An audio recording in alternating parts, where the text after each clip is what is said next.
Bismillahirrahmanirrahim. Assalamualaikum warahmatullahi wabarakatuh. Selamat pagi, salam sejahtera untuk kita semua. Perkenalkan kami dari kelompok 1 atas nama Anissa Aulia Balkis, Arifah Mahardika, Muhammad Rizky Ramadan, Nurul Rahmadani, Idul Fauzis Amas, Cut Rahman Safiti, dan saya sendiri Mujadid Afisani. Pada kesempatan kali ini, kami akan membawakan materi tentang fungsi nilai-nilai sosial budaya maritim bagi tatanan berkehidupan bersama. Sebelumnya saya berterima kasih kepada teman-teman yang sudah berkesempatan untuk mempresentasikan materi ini. Langsung saja untuk membersihkan waktu, kita masuk ke materinya. Silakan untuk ke materi.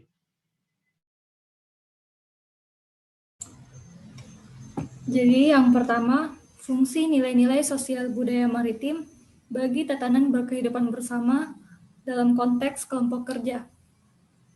Selanjutnya,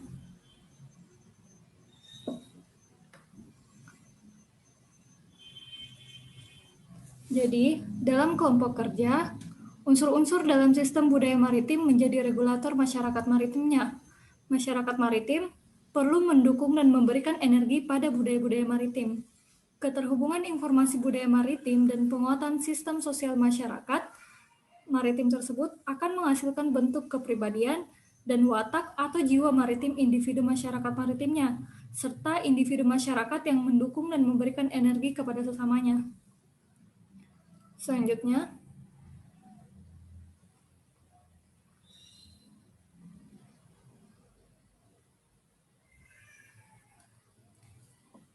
salah satu contoh dari penerapan fungsi nilai-nilai sosial budaya maritim pada tingkat kelompok kerja, yaitu dapat kita lihat dari kelompok Penggawa Sawi yang berasal dari Makassar. Selanjutnya,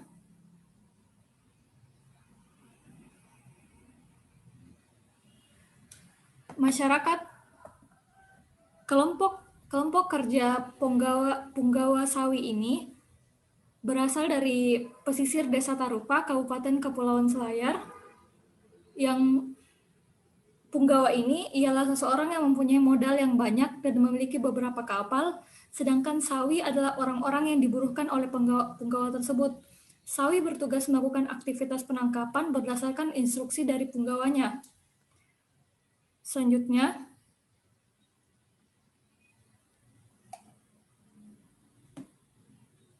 oleh karena itu, Punggawa dan Sawi dikatakan memiliki hubungan yang saling berketergantungan dan dalam menjalankan pekerjaannya sebagai nelayan atau masyarakat maritim, maka mereka perlu menimbulkan kepercayaan terhadap sesamanya, saling berbagi kebaikan dan kejujuran yang merupakan nilai-nilai sosial budaya maritim yang dapat diterapkan. Selanjutnya, materi selanjutnya. Konteks desa dan kedaerahan. Selanjutnya.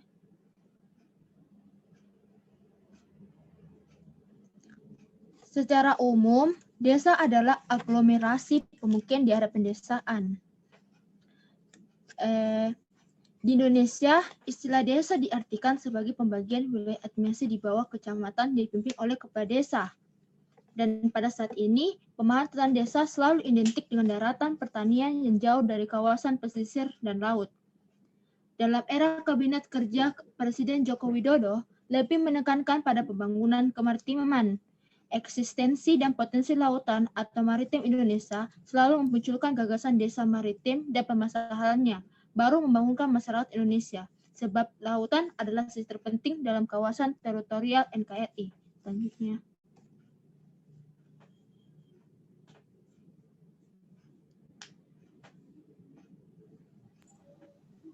Selanjutnya itu konteks lintas suku bangsa dan kesatuan bangsa.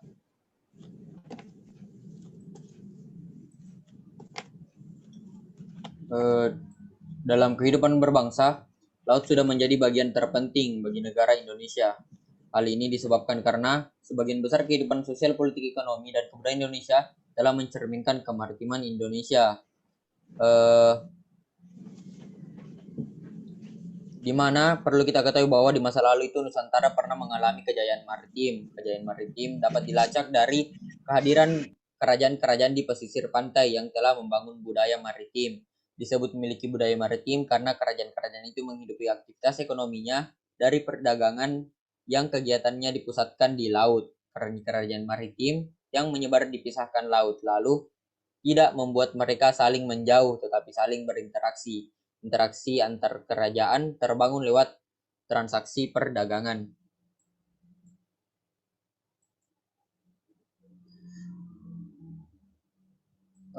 Nah, dalam bidang sosial, maritim mempunyai fungsi sebagai media pemersatu yang menumbuhkan dan mempererat ikatan batin sebagai satu bangsa antar penduduk pulau, begitu pula dengan antar suku di Indonesia.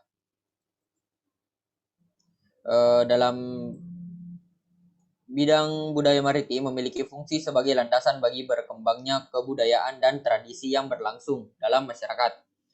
Laut dijadikan sebagai cikal bakal perkembangan kebudayaan dan kemudian dengan adanya laut dapat mengembangkan dan memperkaya kebudayaan bangsa.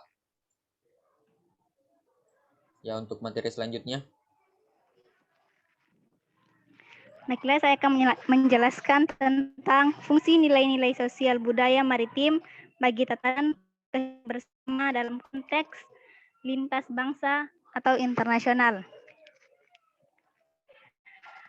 Yang pertama itu sebagai media pemersatu yang menumbuhkan dan mempererat ikatan batin sebagai satu bangsa antara penduduk pulau yang satu dengan yang lainnya. Dengan adanya laut ini kemudian menumbuhkan rasa saling memiliki, bahwa laut tersebut merupakan bagian dari bangsa yang harus dijaga dan dirawat. Dengan adanya laut tersebut, maka hubungan antar pulau maupun antar satu negara dengan negara lainnya mampu terhubung. Kemudian sebagai landasan bagi berkembangnya kebudayaan dan tradisi yang berlangsung dalam masyarakat. Laut juga berfungsi sebagai objek dalam kebudayaan karena berbagai macam ritual kebudayaan dapat dilakukan di daerah laut guna menunjukkan apresiasi rasa syukur masyarakat atas sumber daya alam yang telah disediakan oleh laut. Di era globalisasi yang bercirikan liberasi, perdagangan dan persaingan antar bangsa yang sengit, segenap sektor ekonomi harus mampu menghasilkan barang dan jasa yang berdaya saing tinggi. Sebagai negara bahari dan kepulauan terbesar di dunia, Indonesia memiliki potensi ekonomi maritim dan kelautan yang besar dan beragam. Bidang ekonomi maritim dan kelautan yang terdiri atas berbagai sektor yang dapat dikembangkan untuk memajukan dan mensejahterakan masyarakat. Potensi ekonomi maritim dan kelautan Indonesia diperkirakan mampu mencapai 1,2 triliun US dollar per tahun dengan potensi penyerapan tenaga kerja mencapai 40 juta orang. Dengan model potensi maritim dan kelautan tersebut, Indonesia seharusnya mampu memandang laut dapat menjadi tumpuan pembangunan nasional yang berkelanjutan dan berkeadilan, sehingga mampu menjadi negara maju seperti negara-negara maritim lainnya.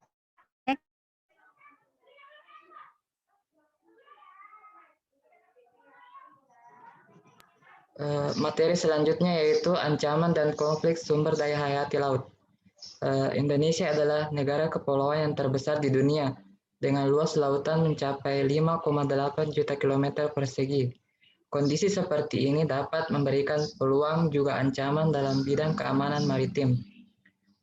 Keterbatasan armada dari instansi penegak hukum laut juga menjadi permasalahan yang belum terselesaikan. Salah satu dari ancaman dan konflik sumber daya hayati laut yaitu yang pertama, karena adanya keterbatasan armada dari instansi penegak hukum laut. Yang kedua, yaitu tragedi of the commons atau tragedi kepemilikan bersama. Yang ketiga, setelah 71 tahun merdeka, Indonesia seakan memunggungi lautnya sendiri. Next. Kemudian strategi kebijakan pelestarian dan pengelolaan. Pertama, strategi kebijakan pelestarian laut. Berbagai potensi sumber daya alam tersebut apabila dimanfaatkan secara optimal akan menjadi sumber pendapatan yang digunakan untuk kepentingan pembangunan negara. Namun demikian, pemanfaatan sumber daya alam tersebut harus dilakukan dengan turut memperhatikan berbagai prinsip lingkungan hidup, terutama dalam hal ini adalah prinsip pembangunan berkelanjutan. Peran serta masyarakat merupakan salah satu dasar dalam pelestarian wilayah pesisir. Asas ini terutama adalah untuk memberikan kesempatan bagi masyarakat sebagai pemangku kepentingan utama untuk turut bagian dalam pengambilan keputusan mengenai pengelolaan wilayah pesisir, mulai dari tahap perencanaan, pelaksanaan, pengawasan, hingga pengendalian serta menjamin adanya pemanfaatan sumber daya yang adil. Kemudian, pengelolaan sumber daya laut. Sejauh ini pemanfaatan sumber daya kelautan Indonesia masih jauh dari optimal. Pembangunan yang dilakukan selama PJP 2 yang ditekankan pada wilayah daratan menyebabkan kurang berkembangnya wilayah pesisir, sehingga pada umumnya masyarakat pesisir merupakan masyarakat miskin. Selain itu, kegiatan pembangunan di wilayah daratan juga menyisakan beragam permasalahan yang mengancam kesinambungan pembangunan, seperti pencemaran, gejala penangkapan ikan, terlebih overfishing. Kemudian pemanfaatan sumber daya kelautan secara berkelanjutan juga dapat dilakukan terhadap jasa-jasa lingkungan, terutama untuk pengembangan pariwisata dan pelayaran, pariwisata berbagai kelautan, wisata maritim,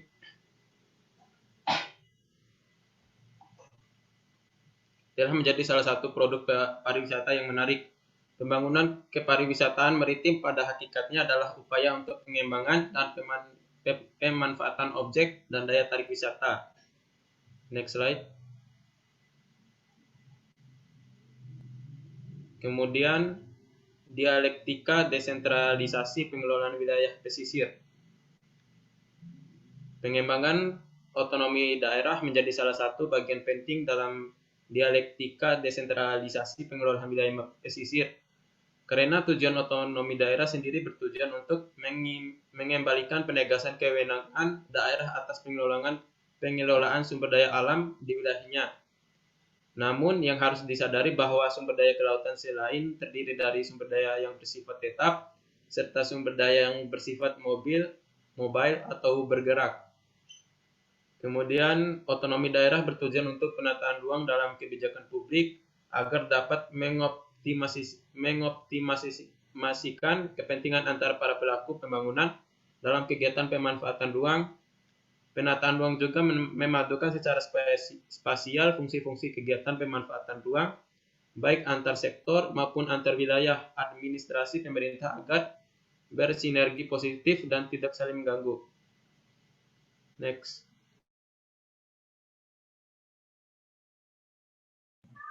Baik, selanjutnya masa depan ekonomi maritim Indonesia.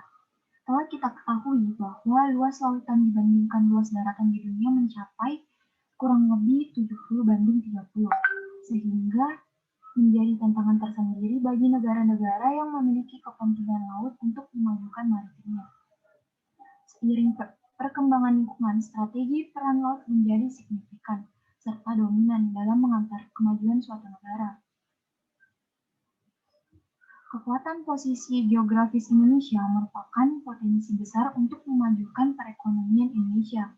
Dari data Food and Agriculture Organization di tahun 2012, Indonesia menempati peringkat ketiga terbesar di dunia dalam produksi perikanan di bawah Cina dan India. Selain itu, perairan Indonesia menyimpan 70% potensi minyak karena terdapat kurang lebih 40 cakung minyak yang berada di perairan Indonesia. Dari angka ini, hanya sekitar 10% yang saat ini telah diekspor dan dimanfaatkan. Hal ini menunjukkan bahwa masyarakat Indonesia belum merasakan peran signifikan dari potensi maritim yang dimiliki, yang ditandai dengan belum dikelolanya potensi maritim Indonesia secara maksimal. Dalam Undang-Undang Dasar 1945, Pasal 33 Ayat 3 disebutkan bahwa bumi dan air dan kekayaan alam yang terkandung di dalamnya dikuasai oleh negara dan dipergunakan untuk kemakmuran rakyat. Dengan beragamnya potensi maritim Indonesia, diantaranya industri, bioteknologi kelautan, perairan dalam, wisata maritim, energi kelautan, mineral laut, pelayaran, pertahanan, serta industri maritim sebenarnya dapat memberikan kontribusi besar bagi kesejahteraan dan kemakmuran rakyat Indonesia. Dengan cakupan yang demikian besar dan luas, Laut Indonesia mengandung keanekaragaman sumber daya alam laut yang potensial baik hayati dan non-hayati yang memberikan nilai luar biasa pada sumber daya alam, seperti ikan, terumbu karang dengan kekayaan biologi yang bernilai ekonomi tinggi. Wilayah wisata maritim, sumber energi terbarukan maupun minyak dan gas bumi mineral langka, serta media transportasi antar pulau yang sangat ekonomis. Permasalahan yang muncul adalah sejauh mana bangsa Indonesia telah memanfaatkan peluang yang begitu fantastis pada zaman pemerintahan Insinyur Soekarno. Selalu terkumandang semangat maritim, tetapi dalam implementasi kebijakan pembangunan khusus di bidang laut seperti tidak serius. Namun, paling tidak sudah ada upaya menggelorkan semangat maritim. Sebagai catatan bahwa istilah tentang negara maritim saat ini Indonesia belum bisa dikategorikan sebagai negara maritim, tetapi masih sebatas negara kepulauan. Namun jika ada kesepahaman dan ada komitmen para pemimpin bangsa ini untuk menjadikan Indonesia sebagai negara maritim yang besar dan kuat serta disegani dunia internasional. Baik, mungkin hanya itu presentasi dari saya.